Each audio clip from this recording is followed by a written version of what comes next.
Bonjour à tous. Dans cette vidéo, nous allons voir les caractéristiques d'une zone de subduction. Je vous rappelle que la lithosphère est découpée en plaques rigides mobiles. Ces plaques sont délimitées par les endroits les plus actifs sur Terre, c'est-à-dire qui présentent des séismes et des volcans actifs. Les mouvements de ces plaques définissent deux types de frontières de plaques, les frontières divergentes où les plaques s'éloignent les unes des autres, et les frontières convergentes où les plaques se rapprochent les unes des autres. Au niveau des frontières divergentes, ce sont des zones qu'on appelle dorsales. Dans l'axe de la dorsale, le magma remonte, créant finalement de la nouvelle lithosphère océanique. Les roches nouvelles qui arrivent dans l'axe de la dorsale vont alors pousser les plus anciennes déjà en place, ce qui agrandit petit à petit le plancher de l'océan. En s'éloignant de la dorsale, la lithosphère océanique refroidit et sa densité augmente jusqu'à un point où la densité de la lithosphère océanique devient supérieure à la densité de la sténosphère. Et cette lithosphère océanique plus dense va plonger dans la sténosphère. C'est le phénomène de la subduction. Les zones de subduction correspondent à l'affrontement de deux plaques et au plongement de l'une d'elles. On distingue deux grands types de zones de subduction suivant la plaque chevauchante. Soit la lithosphère océanique s'enfonce sous une lithosphère océanique, soit la lithosphère océanique s'enfonce sous une lithosphère continentale. C'est le cas de la cordillère des Andes.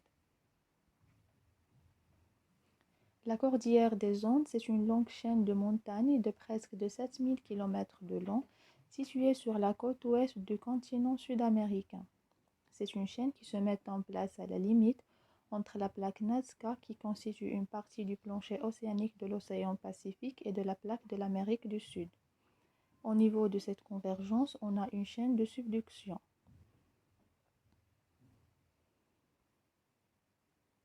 Maintenant, si on s'intéresse aux caractéristiques des zones de subduction, on a une zone profonde qui se situe sous la mer.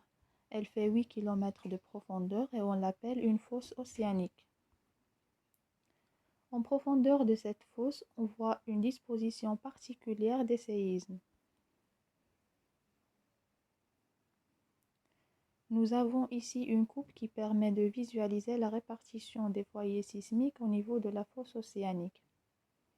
Et on constate que les foyers sismiques au niveau de la fosse océanique sont disposés sur un plan incliné. Ce plan commence donc au niveau de la fosse océanique et se poursuit sous la chaîne de montagnes. Cette répartition particulière des séismes permet de visualiser la subduction suivant un plan qui se nomme plan de Wadati-Benioff, des noms de ces deux découvreurs. Les foyers peuvent atteindre une profondeur de 700 km. Ceci révèle donc la présence jusqu'à une épaisseur importante d'une structure rigide et cassante.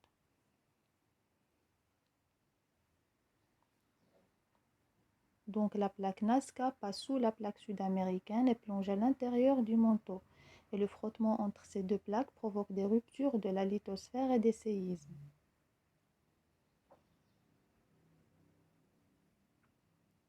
Une autre structure est observée au niveau de cette région, c'est le prisme d'accrétion.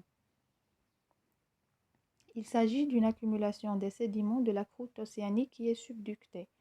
Ces sédiments ne passent pas dans la subduction. Ils ne sont pas assez denses et donc s'accumulent, et ce qui donne le prisme d'accrétion. Donc c'est une accumulation sédimentaire avec des sédiments plissés et déformés avec des failles inverses et des plis.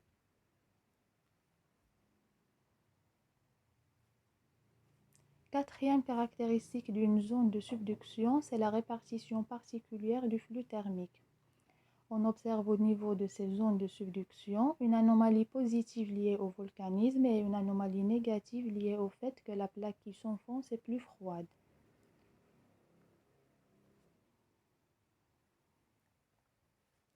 Et enfin, ces zones de subduction se caractérisent aussi par des roches magmatiques particulières qui sont de deux types. Des andésites, roches associées au volcanisme explosif, ce sont des roches volcaniques. Elles proviennent du refroidissement rapide du magma à la surface. En la mince, On peut observer de petits cristaux emprisonnés dans un verre. On parle de structure microlithique.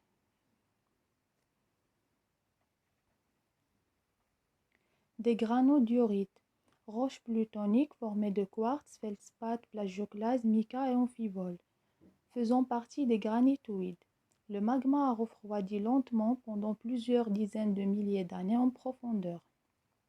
Les minéraux ont eu le temps de cristalliser, la structure est dite grenue. En lame mince observée au microscope, on voit une structure entièrement cristallisée, pas de verre et les cristaux sont jointifs.